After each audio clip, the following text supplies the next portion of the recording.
찬양하고 기도한 대로 오늘부터 고난주간이 시작되어집니다. 우리는 이 한 주간이 되면 예수님께서 왜 그 고난의 길을 그렇게 묵묵하게 뒤돌아서지 않고 힘있게 예수님께서 걸어가셨는지 그 발자취를 따르게 됩니다. 그의 고난당하심과 죽으심, 그리고 그의 부활과 성천, 이것은 성경에 예언되어지고 기록되어진 대로 하나도 남김없이 정확하게 이 역사의 현실 가운데서 실현이 되어졌습니다.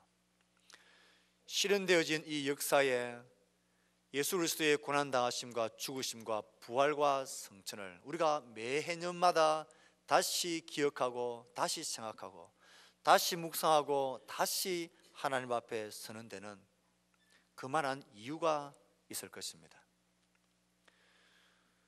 우리의 신앙생활 가운데 주의 죽으심과 부활이 가장 소중하고 핵심적인 내용이 되고 우리를 살게 하고 능력 있게 만들어주고 소망 가운데 세워주는 복음의 핵심이자 능력이기 때문에 그렇습니다.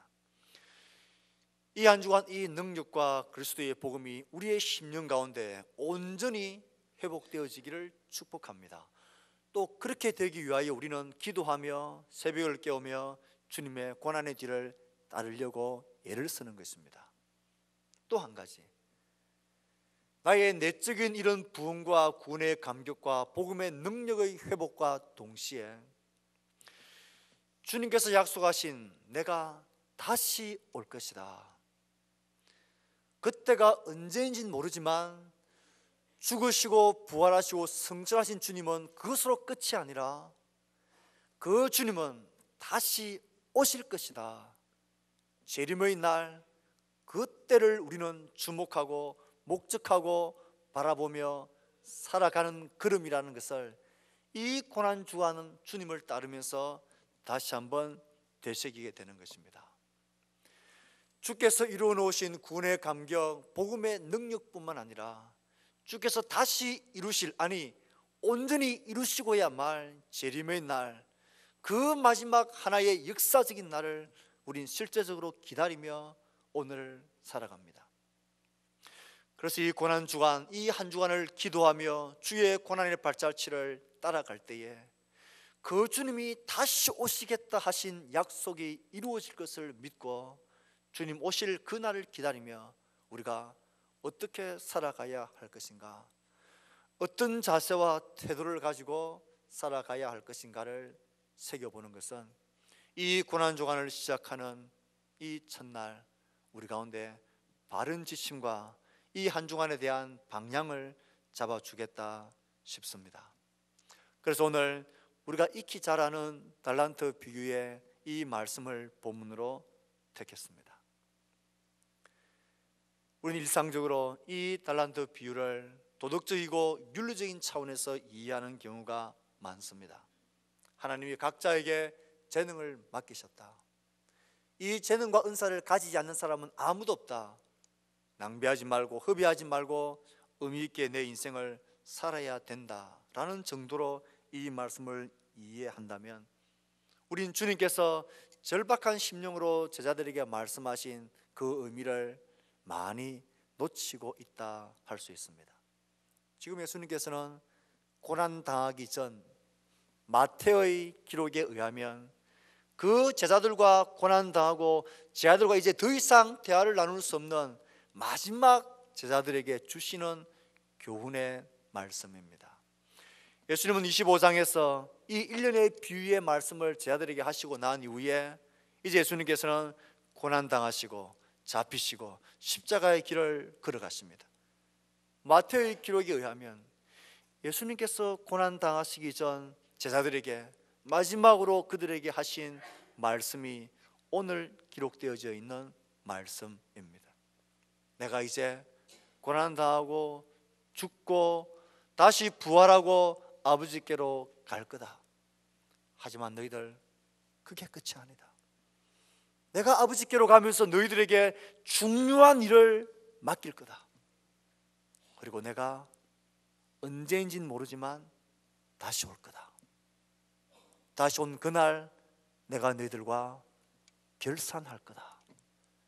내가 가면서 너희들에게 맡겨주는 이 소중한 일을 내가 다시 올 그날까지 너희들 힘써서 붙들고 살기를 바란다. 이게 이 본문 속에 담겨져 있는 우리 주님의 심정입니다.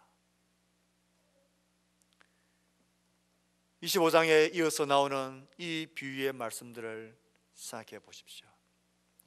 오늘 달란트 비유 앞에는 10처녀의 비유가 나옵니다.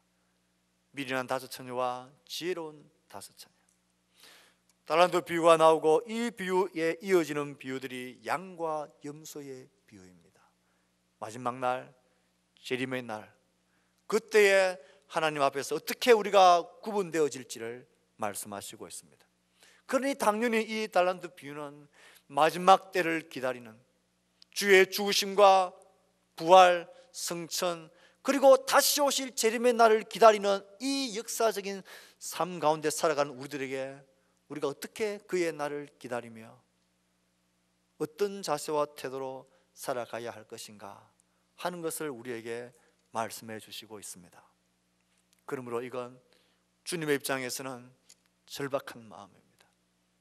내가 다시는 너희들과 대화를 나누며 가르칠 수 없지만 이제 마지막 내가 너희들에게 남기는 이 말을 기억하고 내가 다시 올 때까지 이 말씀을 잊지 말고 나의 죽음과 나의 부활, 승천, 그것으로 끝이 아니라 다시 올 그날 내가 너희들과 만날 거다. 그때 너희들 이 말씀을 기억하고 잘 준비하고 힘써서 나를 따라오라 말씀하셨습니다. 달란트 비유의 내용은 우리가 익히 잘 아는 내용입니다. 먼 길을 가는 주인이 종들에게 재능에 따라 5, 2, 1 달란트를 맡기고 떠납니다.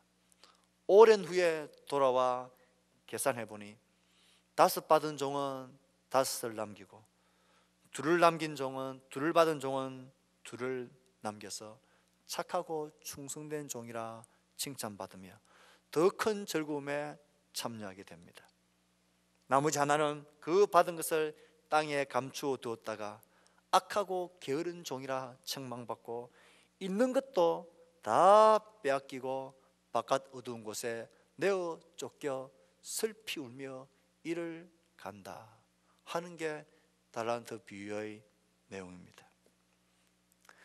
이 달란트 비유를 주님께서 하시며 마지막 때 재림의 날 내가 너에게 부탁한 그 사명을 너희들이 잘 감당하기를 바라며 주신 이 비유의 말씀, 이 말씀이 우리에게 연결되어지기 위해서는 달란트가 얼마나 가치 있는 큰 액수인지를 알 필요가 있습니다. 달란트는 그 당시에 화폐 단위 중에서 가장 큰 단위입니다. 한 달란트는 6천 데나리온입니다. 데나리온은 그 당시에 노동자의 하루 품삯 1당입니다. 하루 1당으로 한 데나리온을 받습니다. 그러니 한 달란트는 한 사람이 6,000일 동안 일한 노동의 대가를 모아놓은 겁니다. 6,000일, 20년 조금 못 되는 긴 시간이고 큰 액수입니다. 우리식으로 1당을 작게 잡아 6만 원으로 잡아봅시다. 그러면 한 달란트는 66, 36, 동그라미 4개, 3억 6천입니다. 굉장히 큰 돈이죠. 한 달란트가 6만 원으로 잡아도 3억 6천만 원이라는 가치가 있습니다. 2 달란트는요 7억 2천만 원, 5 달란트는요 18억이나 되는 엄청난 액수입니다.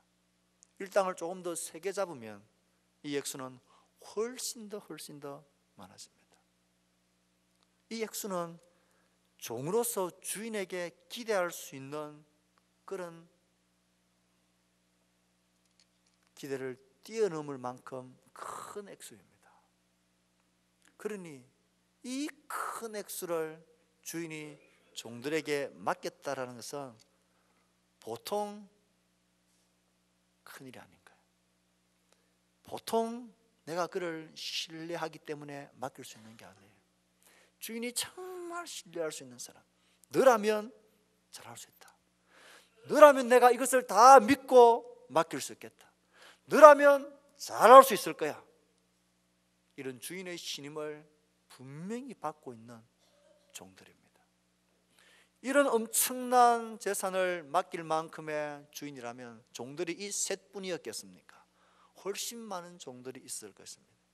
하지만 이 셋은 특별하게 구별되어진 주인의 특별한 인정을 받는 그런 종들이었습니다. 다른 종들이 볼 때에 이 종들은 주인으로부터 큰 은혜와 특권을 받은 종들입니다. 우리가 이 달란트 비유에서 기억해야 할 첫 번째 단어는 이것은 특권이라는 것입니다. 마치 우리나라에 많은 축구하는 선수들이 있지만 국가대표로 선발되어지는 것은 그 사람에게 큰 영광이자 특권인 것과 똑같습니다. 이 주인에게부터 이 엄청나고 귀한 것을 위임받은 이 종들은 정말 큰 특권을 받은 종들입니다. 적어도 남자에겐 그렇습니다. 여성된 분들은 여러분들을 사랑해주는 사람을 위하여, 내가 사랑하는 사람을 위하여 목숨을 바치지만, 남자들은 자기를 인정해주고 존중해주는 사람에게 목숨을 바칩니다. 남자에게 있어서 인정과 존중은 그 자체가 사랑받는 것과 똑같습니다. 여러분 주위에 있는 남편 가족들을 사랑해주고 싶습니까? 남편을 인정해주고 존중해주는 것이 사랑해주는 것입니다. 이 종들은 주인으로부터 큰 인정과 존중을 받은, 주인의 큰 사랑을 받는 종들이었습니다. 큰 특권을 가진 것입니다. 그렇다면 이 달란트가 의미하는 것이 무엇이겠습니까? 일반적으로 달란트, 탤런트, 재능을 말하는 것일까요? 재능을 말한다면 성경이 좀 이상해집니다. 주인이 그 재능에 따라 각각 5, 2, 1를 맡겼다 그랬으니 달란트가 재능은 아닌 것이 분명합니다. 예수님께서 제자들에게 마지막 그들과 이별하기 전에 마치 하나님 나라로 승천해서 가는 그 주인된 심정으로 제자들에게 이것을 맡기셨습니다. 무엇을 맡기셨을까요? 왜 이 제자들에게만 이것을 특별하게 맡기셨을까요? 예수님에게서 제자들은 특별한 존재들이었습니다. 예수님이 제자들에게 맡긴 게 무엇입니까? 크게 보면 하나님의 나라가 너희들에게 임하였고 하나님의 나라 백성으로 너희들이 어떻게 살아가야 할 것인가, 하나님 나라의 확장에 관계된 예수 그리스도의 성품을 닮아가는 하나님의 백성으로 살아가게 되는 모든 삶의 모습, 그것을 잘 이루어가라고 이들에게 명령하셨고, 또 예수님께서는 승천하시기 전 제자들에게 분명하게 구체적으로 가서 모든 민족을 제자로 삼아 아버지와 아들과 성령의 이름으로 세례를 주어라, 모든 사람들을 제자로 삼아 복음을 전하는, 예수 믿는 사람, 복음 전도의 사명, 제자를 삼는 사명을 제자들에게 맡기시고, 예수님은 먼 나라로 가는 주인처럼 하나님 나라로 승천하셨습니다. 이것을 생각해 보면 제자들은 예수님에게 특별한 사명을 받은 자들입니다.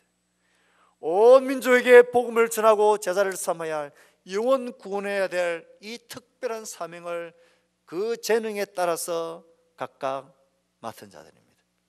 그러므로 주인이 맡긴 달란트는 우리에겐 복음을 전하여 예수를 따르는 제자를 삼도록 하기 위해 주님께서 우리 모두에게 주신 기회이자 사명, 그것이 우리에게 맡겨주신 달란트입니다. 누군가를 위해 기도하고 복음을 들려주고 그들을 섬기고 인도하여 예수의 복음을 듣게 하고 예수를 믿고 따르게 하도록 할 수 있는 나에게 주어진 모든 삶의 시간들과 기회들, 그것은 곧 주님께서 우리에게 맡겨주신 달란트입니다. 기회와 시간과 여건들, 이것이 우리에게 맡겨주신, 우리가 맡은 달란트입니다. 이것은 특권이라는 사실을 기억하셔야 합니다. 이것은 부담스러운 짐이 아니라 예수님이 고난과 죽으심과 생명 내어놓으심, 부활, 성천하셨던 주님이 이루어놓으신 가장 위대하고 가장 소중한 일의 결과물, 구원의 복음, 이것을, 이 소중한 것을 주님은 제자들에게, 제자들을 통해서 우리에게 맡겨주셨습니다. 마치 이 종들이 특별한 은혜를 받아, 특별한 신임을 받아 주인에게 달란트를 위임받았던 것처럼 주님은 그 소중한 일을 우리에게 맡겨주셨습니다. 어떤 사람은 5, 2, 1처럼 그 기회를 더 많은 사람들에게 더 멋지게, 더 크게 행하는 사람도 있겠지만 2, 1처럼 바로 내 주위에 있는 내가 아는 한 사람, 내가 아니면 안 되는 한 사람, 내가 그 영혼을 품고 다가가고 기도해 주지 않으면 어느 누구의 예수 믿는 사람 입에서도 그 이름이 언급되지 않을 그 한 사람, 그 소중한 한 사람 한 사람을 주님은 우리 모두에게 한 사람씩, 2사람씩, 가족이란 이름으로, 선후배란 이름으로, 이웃이란 이름으로, 동료란 이름으로 우리에게 맡겨주셨습니다. 생각해 보십시오. 내가 품고 있는 그 VIP들에게 누가 가장 관심을 가질 수 있겠습니까? 나입니다. 나의 부모와 형제, 나의 친구와 이웃, 나의 동료와 선후배, 나와 관계하고 있는 그 사람들에게 누가 가장 많은 기회와 시간을 확보할 수 있겠습니까? 바로 나입니다. 천사도 아니고 목사님도 아니고 위대한 신앙의 영웅들도 아니고 바로 그들 옆에 있는 나 자신입니다. 언제든 마음만 먹으면 볼 수 있고 대화 나눌 수 있고 관심 가질 수 있고, 그도 나를 알고 나도 그를 아는 아끼는 사람인 바로 나 자신. 그러므로 우리 모두에겐 이 놀라운 특권과 사명을 예수님으로부터 받은 자들입니다. 내가 하나님의 부름을 받았고 주의 십자가의 고난의 결과로 생명을 가진 자로서 예수를 따르는 자라면, 이 특권을 받은 자라면 당연히 우린 주님에게 이 특권을 나누어 줄 수 있는 사명을 함께 받고 있는 것입니다. 우리 모두는 주인 되신 주님으로부터 가장 소중한 영혼을 맡은 신뢰받은 종들입니다. 다른도 비유는 이 특권에 관하여서 우리에게 분명히 말씀해 주시고 있습니다. 두 번째 기억해야 할 단어는 기회라는 단어입니다. 이 받은 특권들은 종들에게 있어서 기회였습니다. 이 기회는 어떻게 활용하느냐에 따라서 그것이 나에게 복이 될 수가 있고 그것이 나에게 책망의 원인이 될 수가 있습니다. 칭찬받은 5, 2 받은 종과 1 받은 종의 차이점은 무엇이었습니까? 5달란트 받은 자는 바로 가서 그것을 장사하여 또 5달란트를 남겼고, 2달란트 받은 자도 그같이 하여 또 2달란트를 남겼으되, 1달란트 받은 자는 가서 땅을 파고 그 주인의 돈을 감추어 두었더니. 무엇의 차이입니까? 받은 특권, 그 기회를 기회인 줄 알고 적극적으로 잘 활용하는 종들과 그 기회를 그냥 땅에 묻어둠으로 사라져버리게 만드는 종의 차이입니다.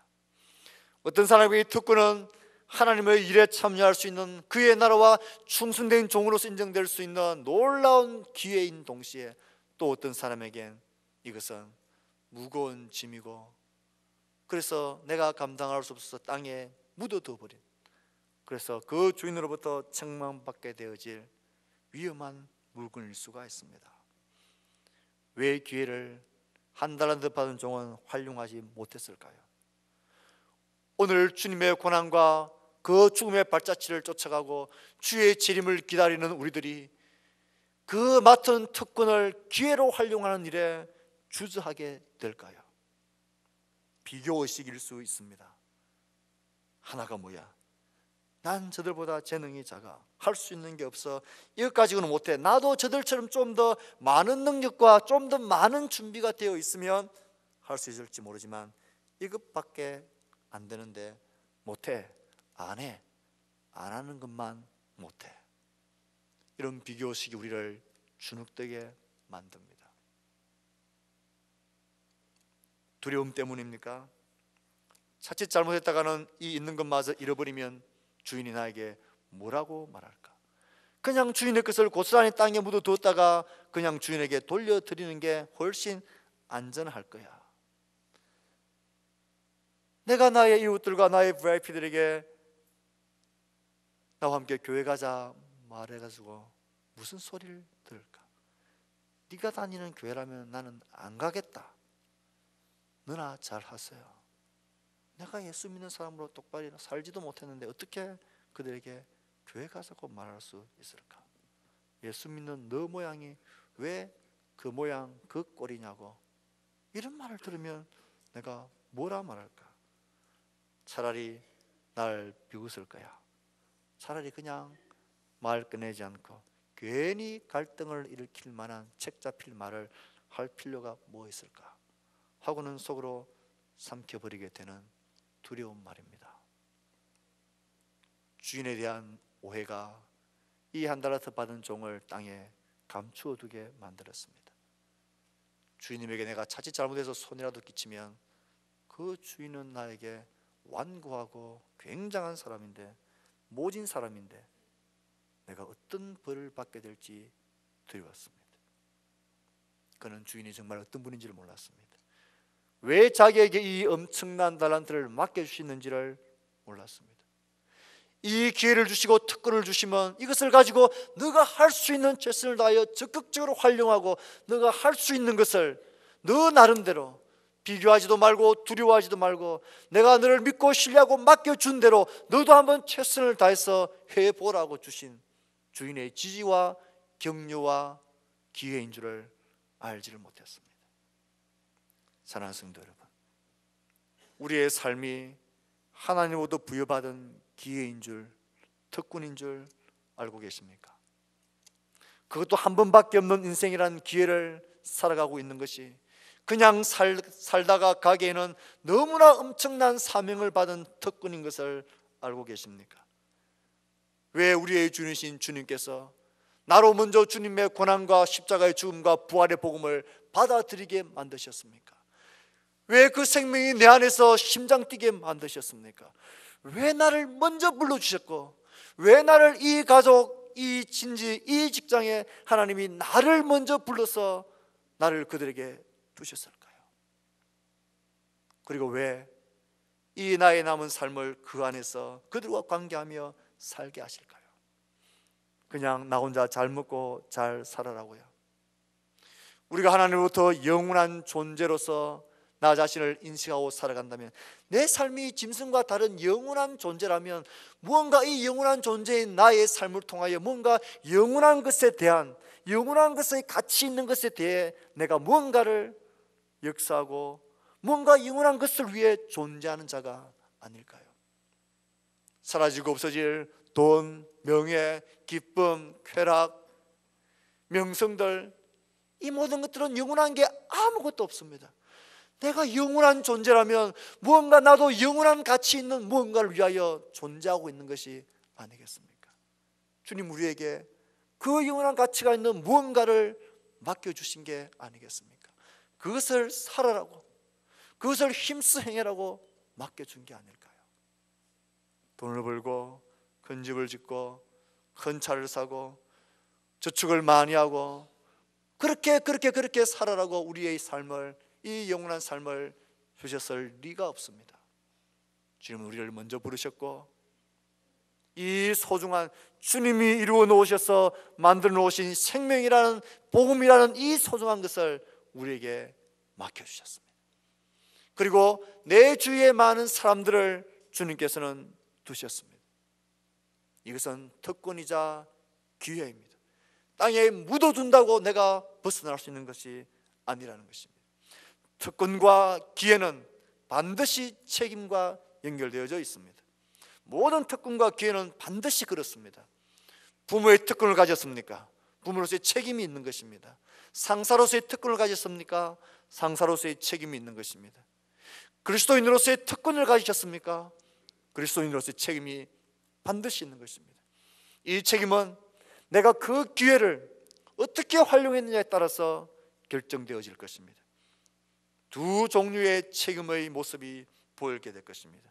그 기회인 줄 알고 잘 활용했던 다섯 둘 받은 종은 더 많은 기쁨과 칭찬, 착하고 충성된 종이라 주인의 즐거움에 참여하였습니다. 그러나 이 기회를 특권인 줄 모르고 기회를 그냥 땅에 묻어 사장시켜버렸던 한 달란트 받은 종, 악하고 게으른 종이라는 심판과 함께 모든 특권까지도 다 빼앗겨버리고 쫓겨나고 슬피 울며 이를 가게 되는 비참한 현실을 맞이하게 됩니다. 주인이 어떤 기준으로 결산하는지를 마지막으로 생각해 보십시오. 주인의 결산은 네가 얼마나 많이 남겼느냐에 따르지 않습니다. 네가 얼마나 많이 남겼느냐가 아니라 네가 얼마나 충성했느냐. 다섯 받은 자는 다섯으로서 충성을 하고, 둘 받은 자는 둘 받은 자로서의 충성을 하고, 하나 받은 자는 하나 받은 자로서 그 자리에서 자기의 모습으로 주인의 마음을 알고 충성하면 되는 것입니다. 주인의 평가는, 우리가 책임져야 할 것은 얼마나 많은 양을 남겼느냐가 아닙니다. 이것을 특권과 기회인 줄 알고 주를 믿는 믿음을 가지고, 나를 지지하시는 주를 믿는 믿음을 가지고 얼마나 충성하고 최선을 다하는 착한 종이었는가 하는 것입니다. 충성하는 자는 내가 평생의 종인 것을 압니다. 나에게 주인이 있다는 것을 압니다. 주인이 나에게 맡겨주신 일이 있기에 내가 오늘을 살아간다는 것을 압니다. 그리고 그 주인과 함께 결산할 때가 있다는 것을 압니다. 그것을 아는 착하고 충성된 종, 그 종의 삶을 주님 다시 오실 때까지 살아가야 합니다. 주님 오늘 우리에게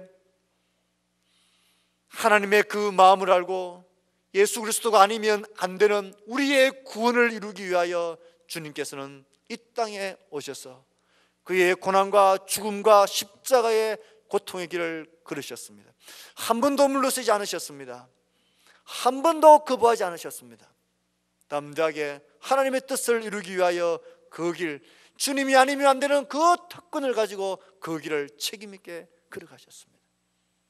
오늘 주님 우리에게 자신을 따라오라 말씀하십니다.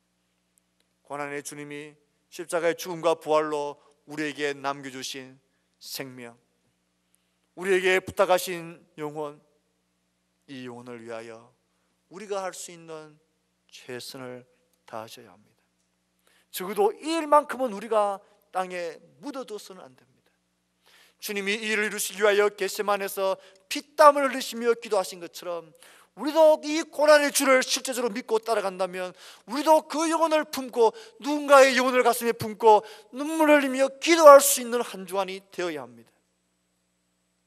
부활의 주님을, 부활의 복음을 그들이 한 번은 들을 수 있도록 그 영혼들을 복음을 듣는 자리로 초대해 오는 것, 이 일에 힘쓰는 것, 이것이야말로 이 고난주간 날 위하여 십자가의 고난 죽음의 길을 걸어가신 예수의 길을 실제적으로 믿으며 따르며 그 주님이, 그 주인이 다시 오실 날을 기다리며 사는 우리의 헌신과 순종의 현장이 될 것입니다.